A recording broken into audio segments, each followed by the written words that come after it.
Apa sih arti kata damai sejahtera?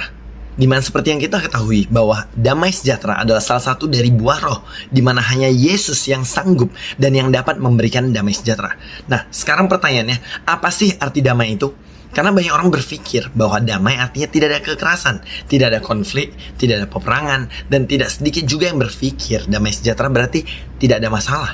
Karena itu banyak di antara kamu yang mungkin kecewa kepada Tuhan. Tuhan, saya sudah berdoa, saya sudah menyembah, saya sudah berpuasa.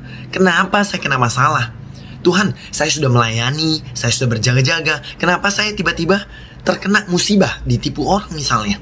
Tuhan, saya rajin saat teduh kok, baca renungan firman, tapi kok usaha saya malah bangkrut. Kenapa Tuhan? Pernahkah engkau mendengar lagu Tuhan tak pernah janji, langit selalu biru? Bukankah begitu?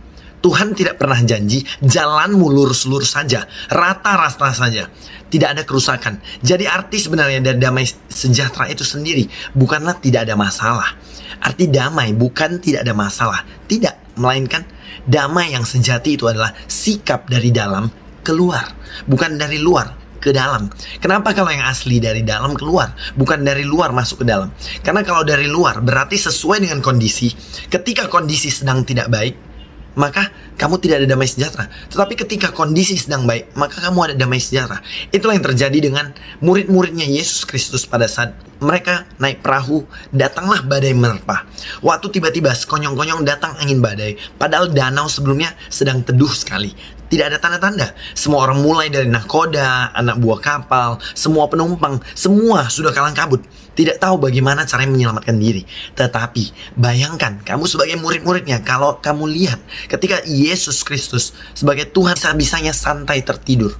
Tuhan, kau tidak peduli kalau kami binasa. Bagaimana ini Tuhan? Kita tidak bisa keluar, tidak bisa kemana-mana. Gambarnya seperti ini. Saat terjadi gempa, siapa di antara kamu yang bisa-bisanya tidur?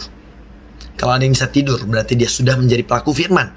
Karena respon Tuhan Yesus Kristus untuk dari murid-muridnya pada saat itu adalah mereka tetap tinggal tenang dan percaya.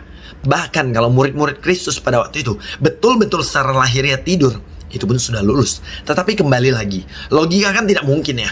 Mereka tidak bisa lari kemana-mana dan mereka sudah tinggal menunggu saja kapan waktunya tenggelam, kapan waktunya kapal ini karam. Tetapi apa yang Yesus perbuat, suatu angin badai itu tiba-tiba keluar. Itulah yang disebut dengan damai sejahtera sejati. Ada badai, tidak ada badai, tetapi damai itu ada. Malah justru kalau kamu sebagai anak Tuhan yang berbuah, saat berada di dalam tekanan, saat ditekan, saat diperas, seharusnya semakin menghasilkan, bukan? Dengan kata lain, orang-orang di luar sana sudah kehilangan damai sejahtera. Harusnya kita sebagai anak Tuhan yang berdiri memberikan dampak, memberikan radiasi damai sejahtera.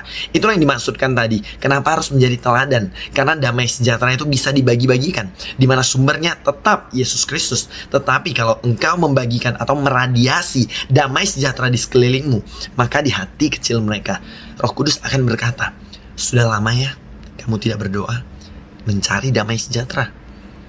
Jadilah itulah inti dari buah damai sejahtera itu. Karena damai sejahtera itu adalah salah satu dari buah roh. Teruslah berbuah di segala keadaan, di dalam setiap musim bersama dengan Bapa, Yesus, dan Roh Kudus. Kiranya damai sejahtera Kristus menyertai kita semua. Haleluya, amin.